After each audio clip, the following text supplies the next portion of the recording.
All right. Hello, citizens of the Nigelverse. Is Nudge here once again?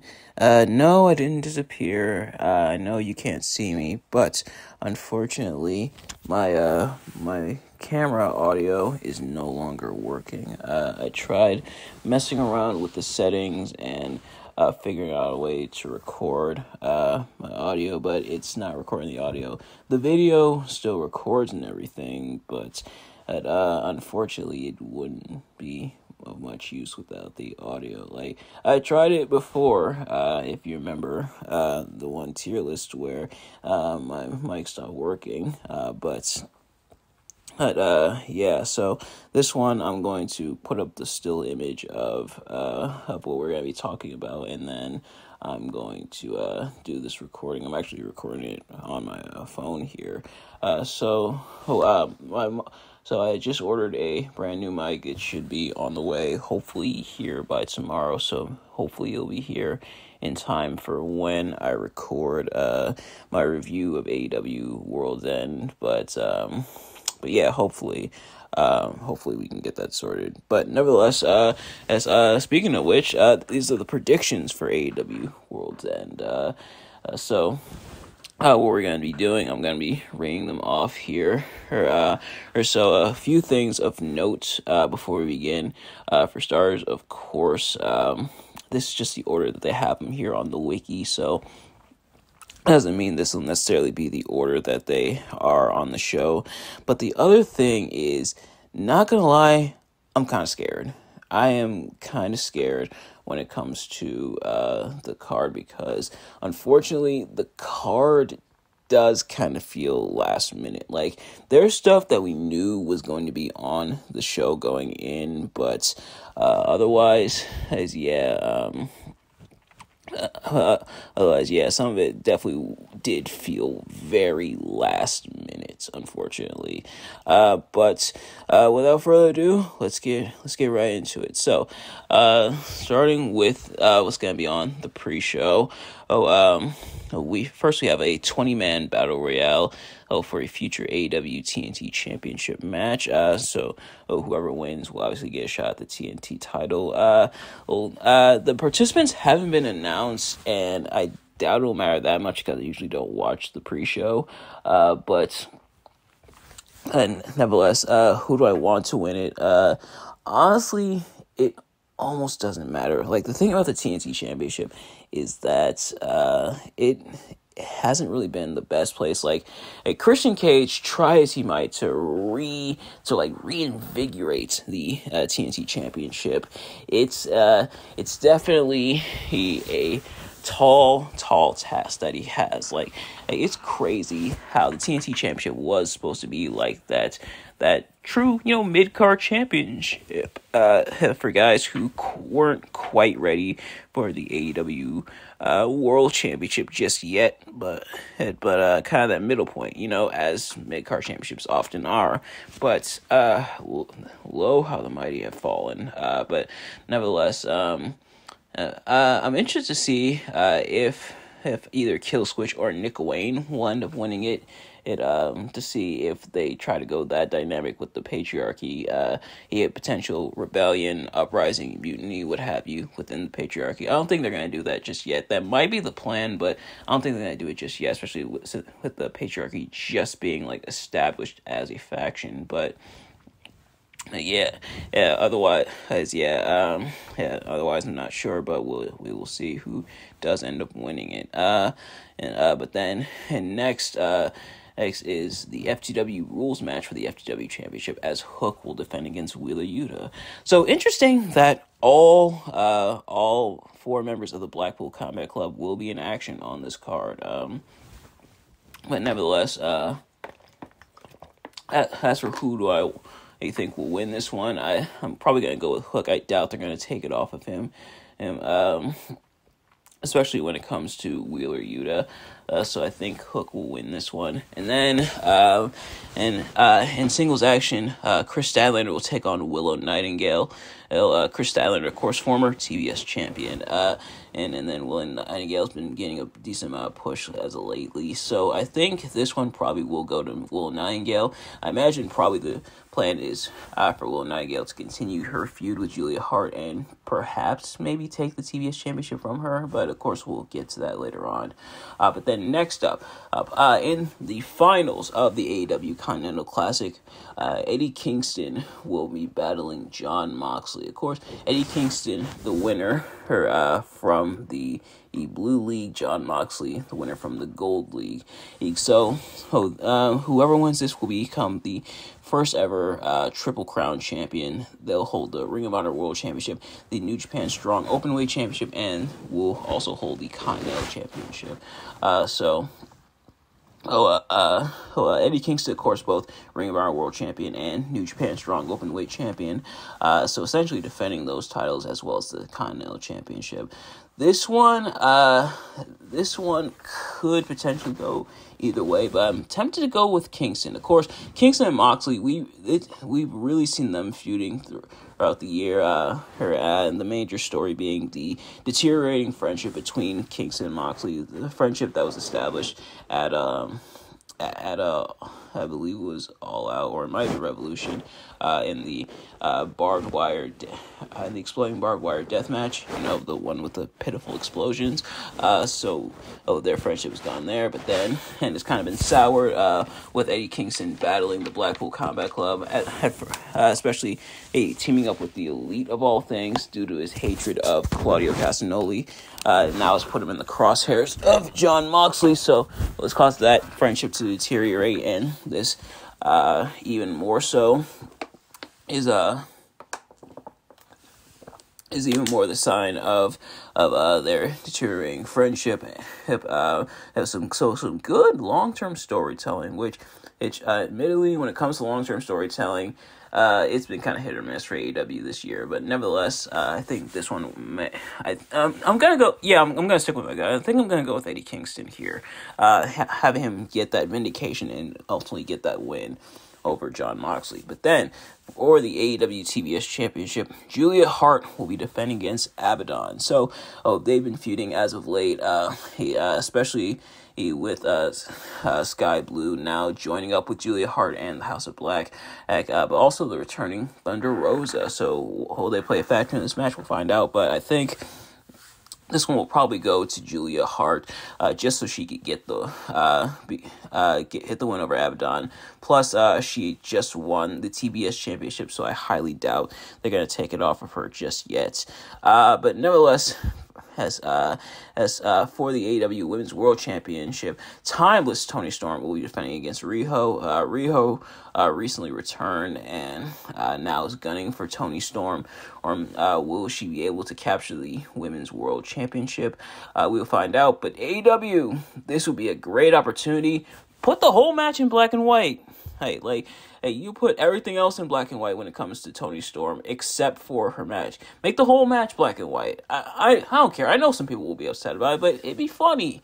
Come on, at least this match. Come on, it's the end of the year, or at least give us one black and white match involving Timeless Toni Storm. But then next up, an 8-man tag team action. Ricky Starks, Big Bill, and the Don Callis family, that being Konosuke Takeshita and Powerhouse Hobbs, will battle Les Sex Gods, that being Chris Jericho and Sammy Guevara, Sting, and Darby Allin. Yes, you heard me correctly. Sammy Guevara has once again joined up with Chris Jericho. This was really weird. You remember how I was saying that this card really felt slapped together, last minute? This match, I think, is probably the biggest example of that. like Sammy Guevara turned on Chris Jericho, joined up with the Don Callis family, but now is turning against them. And I imagine this was probably a last minute change because it was supposed to be Jericho and Omega versus Ricky Starks and Big Bill for the tag titles. But with Omega out with diverticulitis, I imagine they had to find the failsafe here. But this was a really weird one. Like you couldn't have found anybody else to team with Chris Jericho. Honestly, although people probably wouldn't want to see it, honestly, Paul White, you probably could have just brought back Paul White. It would have made more sense than Sammy Guevara just randomly getting back with Chris Jericho out of nowhere, except if Sammy Guevara is going to turn on Jericho again, which if that is the case, then what would be the point? And then Sting and Darby Allin there. So I'm guessing they don't want to do the tag title match just yet. At least for Ricky Starks and Big Bill, their tag team championships. I guess they don't want to do the titles just yet. I imagine they probably want to wait until Omega's healthy, but it is really weird. But nevertheless, as for who I think is going to win this, honestly, this could go either way. I'm tempted to probably say, honestly, this could go either way. I'd probably go with Jericho, Allen, Jericho, Sammy Guevara, Darby Allin, and Sting. Probably to give them the win over not just the Don Callis family, but also Ricky Starks and Big Bill to set up for the tag team match. Although it'd be interesting because the story up to this point is that Kenny Omega not quite able to overcome the Don Callis family, but Chris Jericho, is he able to? Especially because he's technically been friends longer with Don Callis. They've had a friendship for years, multiple decades. I forgot exactly how long, but multiple decades. So will Jericho be able to overcome the Don Callis family? But then next up for the AEW TNT Championship, Christian Cage will be defending once again against Adam Copeland. So, of course, Christian Cage had defended against Adam Copeland before, but it fell through. Adam Copeland didn't walk away with the win after her Shayna Wayne, aka Nick Wayne's mom, interfered and pretty much turned heel, which people called it. They definitely called it, but as for this match, I don't think Christian Cage is dropping it, at least not to Adam Copeland.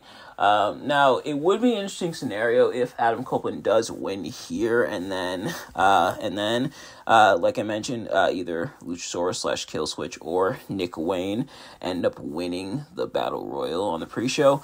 But we will see is Christian Cage, which we'll go with.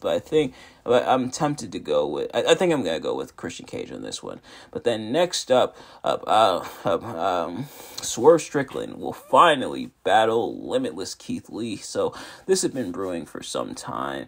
I'm recently coming back into the limelight. And of course, Keith Lee and Swerve Strickland, former tag team partners, former tag team champions. Swerve turned on Keith Lee, so now they face off one-on-one here. So who I think is gonna walk out?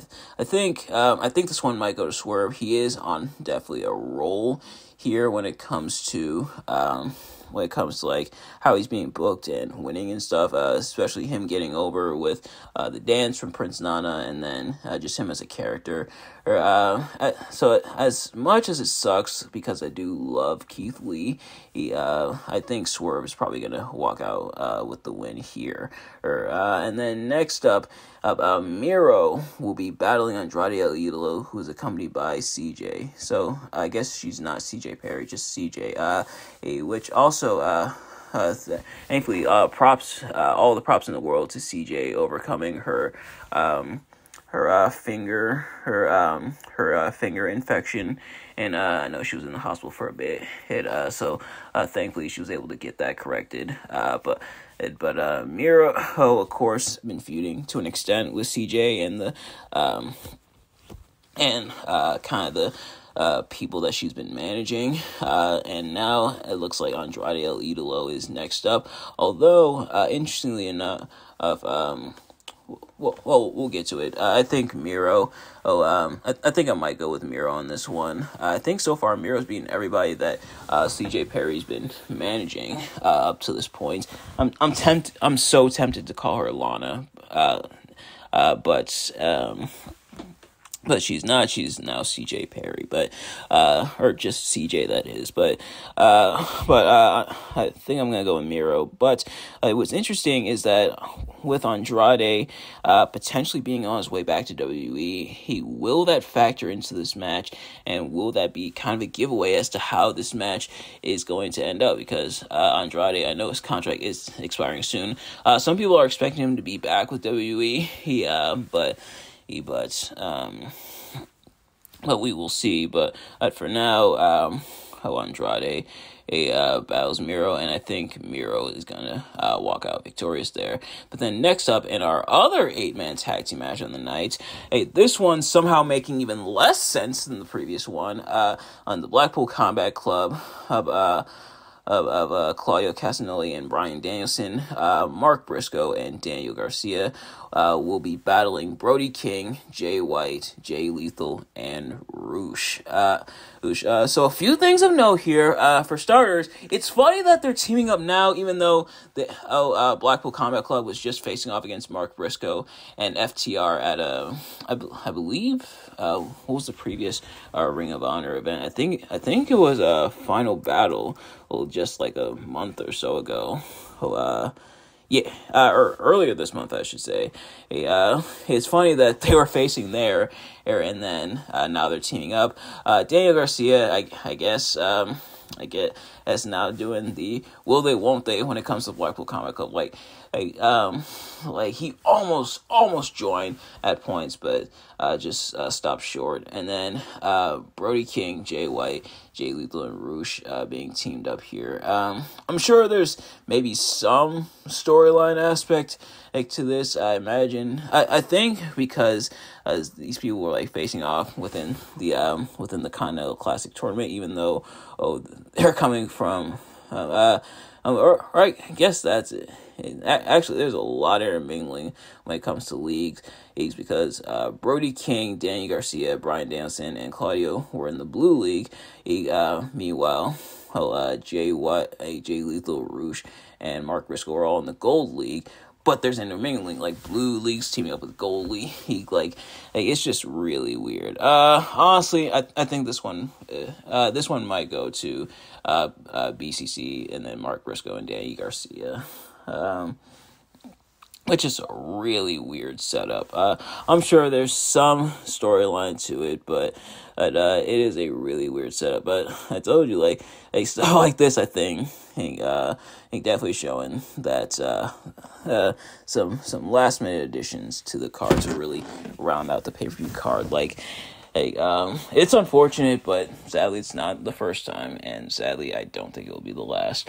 But then, last but certainly not least, or it might be least depending on who you ask, for the AEW World Championship, MJF will be battling against Samoa Joe.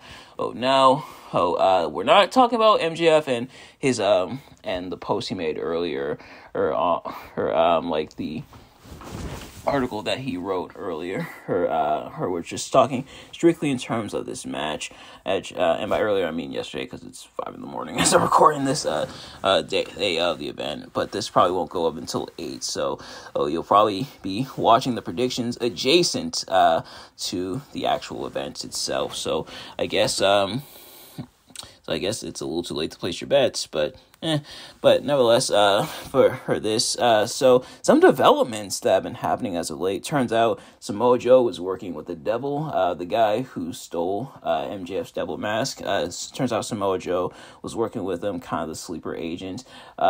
I don't even think that's the first time a storyline's been done like that with Samoa Joe. I think, if I'm not mistaken, they did something similar to him with that in TNA.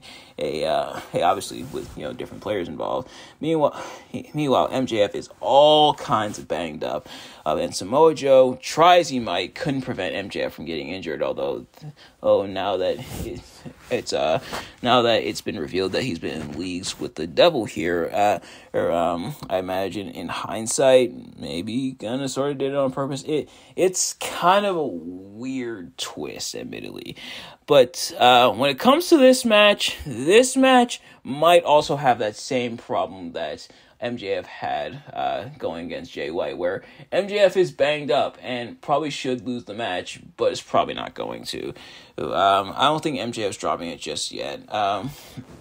If anything, he might drop it to Wardlow, perhaps, because that feud seems to be coming up pretty soon. But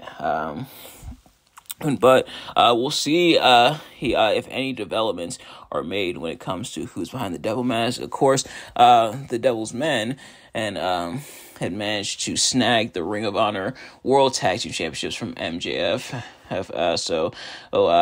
MJF let down his brochacho Adam Cole, who some people may seem to be behind it. Like, the thing is like the storyline and it's got some interesting build and some interesting twists, but it is being drawn out quite a bit. Now, nothing wrong with the long-term storytelling. AEW's been able to do it in the past, and it's been done pretty successfully in the past as well. I know some people are kind of growing impatient with it, but sadly, I think a lot of wrestling fans are impatient nowadays. But kind of some weird twists and turns, admittedly. But nevertheless, I think MJF's probably going to win here. How will MJF get out of this one? We will find out. But nevertheless, that is predictions. Again, sorry I couldn't do it with just the camera and everything. But hopefully my new mic comes on time. I mean, hopefully it comes on time for me to actually review World's End. If not, we'll do what we did with this, with just the audio recording with the image there. But nevertheless, in the meantime, thank you all so much for watching. I hope you enjoyed. If you did, please do me a favor, like, comment, subscribe, share with your friends, turn on post notifications, every time I upload a video so you can see the drops. Let me know in the comments what your thoughts on World's End and who you think is going to win, and do you actually prefer this format of just the voice recording with the image? I know it's not my traditional means. I know a lot of people do it and are successful with it here on YouTube, but not really traditional for me. But let me know if you guys do prefer it. Or maybe I'll do some more with this format. But nevertheless, thank you all so much for watching. I will see you guys later. Peace.